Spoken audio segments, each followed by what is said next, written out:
Hallo Leute, hier ist wieder Michael Grant mit Klartext. Ihr werdet heute vielleicht ein paar Hintergrundgeräusche hören, aber wir haben Bauarbeiten hier. Heute zum Thema, wie Trump Deutschland fertig macht vor der ganzen Welt.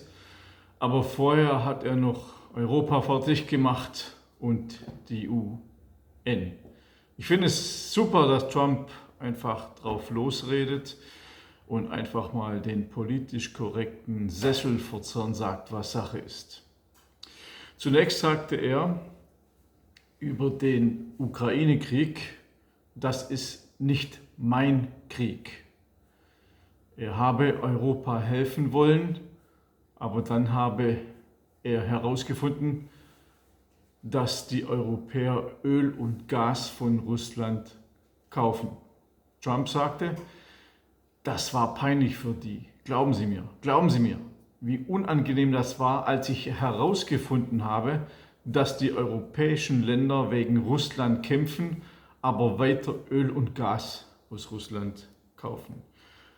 Und fürwahr, es ist ja auch wirklich ein absolutes No-Go, wie wir auf gut Deutsch gesagt werden, verarscht werden von den Politikern. Der böse Russe, aber wir kaufen Öl und Gas.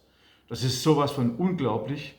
Und dann macht man es anders. Man kauft es nicht offiziell von den Russen, sondern man kauft es über Indien. Da ist es dreimal teurer, wie direkt über Russland, und Indien hat es dann wieder über Russland gekauft. Also diese Verarsche geht einfach weiter und weiter und weiter. Trump sagte aber auch, dass die UN die Probleme nicht löst, die sie lösen soll, und meinte damit die Migration. Sie schafft neue Probleme, sagte er. Trump, ich zitiere, die Vereinten Nationen finanzieren einen Angriff auf die westlichen Länder und ihre Grenzen. Die Vereinten Nationen ermöglichen Menschen illegal in die USA zu kommen und dann müssen wir sie wieder rausbekommen. Können Sie das glauben?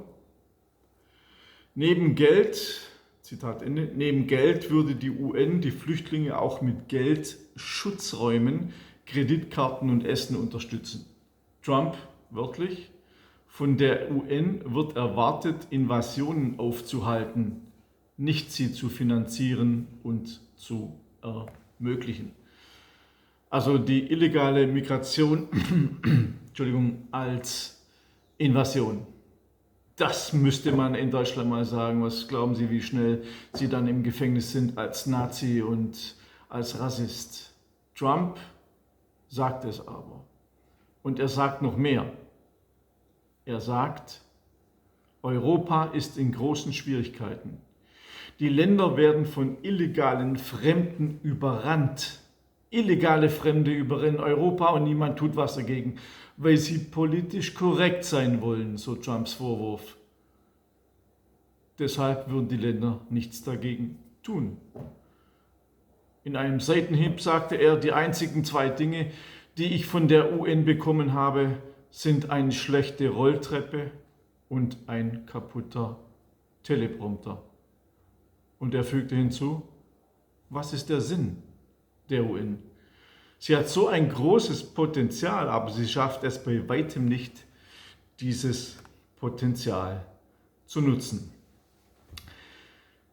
Dann ging Trump auf die deutschen Gefängnisse ein.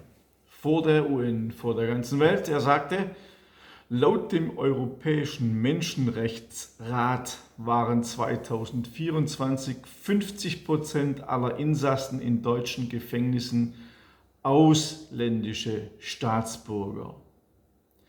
In Österreich habe der Anteil 53% betragen, in Griechenland 54%. Dann macht er die grünen irren Hysteriker, Energiehysteriker fertig. Er sagte über erneuerbare Energien, sie seien ein Witz, Sie würden nicht funktionieren, sie sind zu teuer, sie schaffen nicht genug Energie, die es braucht, um die Länder großartig zu machen. Nur China habe davon profitiert. Er sagt auch, die Klimalüge ist der größte Betrug aller Zeiten. Sagen Sie das mal in Deutschland, dann sind Sie gleich wieder ein Nazi. Natürlich, wie immer in unserem blöd verrückten, bunten Land, in dem man nichts mehr sagen darf. Trump aber sagte, ich zitiere, Sie sagten, dass wegen der Welterwärmung ganze Länder von der Landkarte radiert werden müssten oder werden. Das ist Quatsch. Vor 40 Jahren hätten alle noch Angst vor globaler Kühlung gehabt, wo er absolut recht hat. Man muss nur mal die Zeitungen anschauen, aber die grünen Verrückten, die haben die Hysterie ja weltweit entfacht. Dann nennt Trump die Erderwärmung den größten Betrug, der jemals an der Welt begangen wurde. Das Gerede vom CO2-Fußabdruck sei eine Falschmeldung gewesen. Obama habe immer davor gewarnt, sei dann in die Air Force One gestiegen, um auf Hawaii Golf zu spielen. Auch so kann man diese Deppen entlarven. Grüne Politik habe nur dazu gedient, Jobs nach China zu verlegen, obwohl das Land viel mehr CO2 ausstoße. Er sagte dann, ich sage voraus, wenn ihr mir dem grünen Energiebetrug Wenn ihr mit dem grünen Energiebetrug nicht aufhört, geht euer Land den Bach runter. Er liebe die Menschen in Europa und es sei niederschmetternd zu sehen, wie sie an Migration und Energie scheiterten. Deutschland habe den kranken Weg, den sehr kranken Weg verlassen, sowohl in der Energie- und auch in der Migrationspolitik. Trump sagte über Deutschland, sie wollten grün werden und sie gingen pleite. Dann behauptet er, die neue Regierung geht jetzt wieder dahin zurück, wo sie schon einmal waren, zu fossiler Energie und Atomenergie.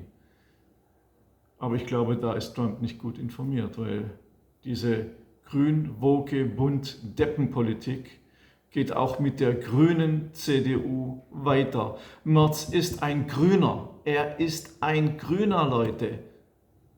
Kein Konservativer. Er ist grün, er ist links, er ist Genosse. So sieht Trump Deutschland. Nach seiner Rede schrieb die Bild-Zeitung Chaos im Saal nach Trumps Schockrede. Viele Anwesende verlassen den Saal. Es herrscht Unruhe. Ein Saaldiener betätigt minutenlang seine Klingeln, wird aber ignoriert. Ja, Trump hat euch den Kopf gewaschen, der ganzen Welt und Deutschland vor der ganzen Welt eigentlich auf gut Deutsch gesagt in die Fresse gehauen. Aber wie wird es in Deutschland gesehen? Positiv. Nicht vergessen, www.michaelgrant.de, mein Newsletter mit Klartext. Ich kann mir Klartext erlauben, weil ich bin nicht mehr im bunt woken irren Deutschland. Bis zum nächsten Mal, euer Michael Grant.